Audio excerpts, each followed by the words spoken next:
پھر ججز کے حوالے سے مطلب جوڈیشل کاؤنسل اور جو عدالتی کیسز ہیں ان کا حوالہ دیا جسٹس قاضی فائز صاحب نے. جسٹس قاضی فائز صاحب نے یہ بھی کہا کہ یہ اپنی نوعیت کا جو منفرد کیس ہے اور ادارے آزادی کا جو معاملہ ہے وہ کسی بھی شخص کا بنیادی حق ہے, آئین میں اس کی گارنٹی دی گئی ہے. تو میں یہ چاہتا ہوں کہ میری جو درخواست ہے وہ اس کی سماعت نشر کی جائے اوپن کورٹ. اور پھر اوپن کورٹ کی انہوں نے تشریح دی. ایک موقع پر عدالت نے کہا کہ آپ اگر اوپن کورٹ کی بات کرتے ہیں تو ہمارے یہاں اوپن ہی کورٹ میں کیس چلتے ہیں, آپ بھی ابھی اوپن کورٹ میں.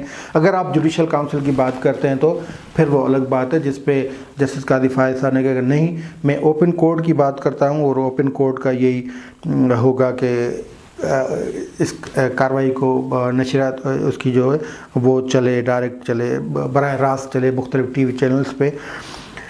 جسٹس قاضی فائز صاحب نے ملک کی میڈیا کے جو صورتحال ہے اس پہ شدید غم و غصے کا اظہار کیا. ایک موقع پہ وہ جذباتی بھی ہو گئے اور ان کا گلا بھرایا. انہوں نے کہا کہ میڈیا کی پاکستان میں صورتحال بہت خراب ہے. ایک صحافی کو اغوا کر لیا گیا. وہ صحافی اسلام آباد میں اس وقت کورٹ میں ہی کھڑے تھے, کچھ ہی فاصلے پہ وہ رپورٹنگ کر رہے تھے, اس کے حوالے دے رہے تھے, نام نہیں لیا.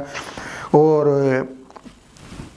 جسٹس قاضی فائز صاحب نے یہ کہا کہ جب صحافی اغوا ہوئے تو وزیر اعظم نے کہا کہ مجھے اس کا کوئی پتہ نہیں, صحافی پہ تشدد ہوا, اس کی انکوائری نہیں ہو سکتی. لگتا کہ ہم جو پاکستان میں نہیں رہتے. آج قائد اعظم محمد علی جناح اور میرے والد یعنی جسٹس قاضی عیسیٰ کی روح تڑپتی ہوگی. ایسے ملک کو ہم گٹر میں رہ رہے ہیں, ایسی صورتحال ہے. مطلب وہ بہت جذباتی ہو گئے. انہوں نے کہا مشرقی پاکستان کا سانحہ فقط ایک ڈکٹیٹر کی اقتدار کی چاہت کی وجہ سے پیش آیا, لیکن اگر اس پہ بات کی جائے تو خاموش ہم رہتے ہیں. 90,000 فوجیوں کو ادھر گرفتار کیا گیا, اس پہ ہم بات نہیں کر سکتے. حمود رحمان کمیشن کی جو ہے وہ ہم بات نہیں کر سکتے, اس پہ خاموش کروا دیا جاتا ہے. تو اس پہ جب جذباتی ہو گئے تو جسٹس قاضی فائز صاحب کو جسٹس عمر عطا بندیال نے روکا. یہاں پہ ہم آپ کو بتائیں کہ یہ 10 رکنی بینچ ہے اور اس 10 رکنی بینچ میں بینچ کے رائٹ سائڈ پہ 3 وہ ججز بیٹھے ہیں جنہوں نے جسٹس قاضی فائز صاحب کے حق میں فیصلہ دیا تھا جب اوریجنل کیس چل رہا تھا, جس میں جسٹس مقبول باقر ہیں, جسٹس منصور علی شاہ اور جسٹس یحییٰ آفریدی ہیں. اس کیس میں جبکہ اس کے جو دائیں جانب ہیں جسٹس منظور ملک ہیں, جسٹس سجاد علی شاہ ہیں, جسٹس منیب اختر ہیں, جسٹس قاضی امین موجود ہیں اس بینچ میں, 10 رکنی بینچ میں. تو جب یہ بات ہوئی, جب جسٹس قاضی فائز زیادہ جذباتی ہو گئے اور پاکستان کی موجودہ صورتحال کا انہوں نے حوالہ دیا, پھر جسٹس عمر عطا بندیال نے ان کو روکا. انہوں نے کہا کہ یہ قانونی کورٹ ہے اور قانونی کورٹ میں آپ وہی بات کر سکتے ہیں جو بات اس درخواست کے حوالے سے جو کیس ہمارے سامنے موجود ہو. اگر آپ کو کسی سے گریونس ہے تو آپ اپنے معاملات عدالت سے باہر رکھیں.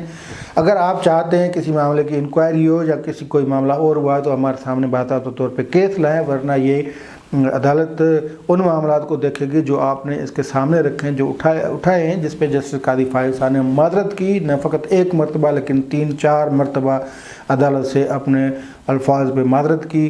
جسٹس منظور ملک نے جسٹس قاضی فائز صاحب کو کہا کہ آپ جذباتی نہ ہوں, جذباتی ہوں گے تو آپ ٹریک سے ہٹ جائیں گے, آپ اپنے کیس سے ہٹ جائیں گے. جس پہ جسٹس قاضی فائز صاحب نے کہا کہ میں اپنی ذات کے لیے جذباتی نہیں ہو رہا لیکن اس ملک کے لیے ہو رہا ہوں, اور آپ بالکل درست کہہ رہے ہیں کہ جذباتی نہیں ہونا چاہیے. میں معذرت کرتا ہوں, آپ کی جو گائیڈ لائن ہے اس کے پیرائے میں رہتے ہوئے میں اپنا کیس کوشش کروں گا پٹ اپ کروں.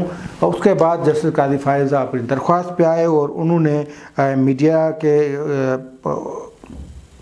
ان کا کہنا تھا کہ میں زیادہ چالاک نہیں ہوں, اس لیے اپنا نقطہ نظر سمجھا نہیں سکوں. 2 سال سے میرے خلاف حکومتی سطح پہ پروپیگنڈا کیا جا رہا ہے اور میں اس کا جواب نہیں سکتا کیونکہ سپریم کورٹ کے جج اور اس کے خاندان کے خلاف ایک پروپیگنڈا کیا جا رہا ہے, اور مجھے جو اوپن کیپیسٹی میں وزراء ہیں یا عہدیدار ہیں وہ پروپیگنڈا کر رہے ہیں. لیکن میرا لیے مسئلہ ہے کہ میں ایک جج ہوں اور جج کو یہ رائٹ نہیں دیا جاتا. مسئلہ 10 لاکھ تنخواہ کا نہیں ہے, ملک کے مستقبل کا مسئلہ ہے. انہوں نے یہ بھی کہا کہ یہ جو سارے معاملات ہیں یہ میں چاہتا ہوں کہ اوپن اس کی نہ فقط ہیئرنگ ہو, نشریات اس کی براہ راست چلے تاکہ میں اپنا کیس صحیح طریقے سے پٹ اپ کر سکوں. لیکن عدالت کا وقت ختم ہو گیا اور پھر جسٹس قاضی فائز صاحب کا جو کیس ہے وہ کل تک ملتوی کر دیا گیا ہے. جسٹس اس کیس میں کل ایڈیشنل اٹارنی جنرل کو نوٹس ہوئے تھے. Additional attorney general